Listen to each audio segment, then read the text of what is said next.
The Holy Spirit has set us free, and our freedom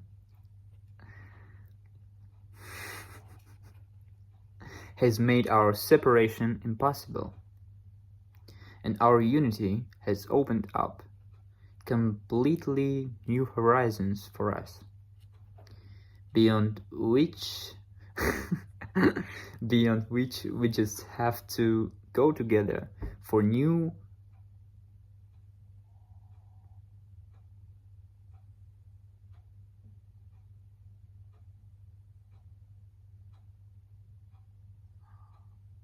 for new for new words for its elevations, exaltation, and ascension.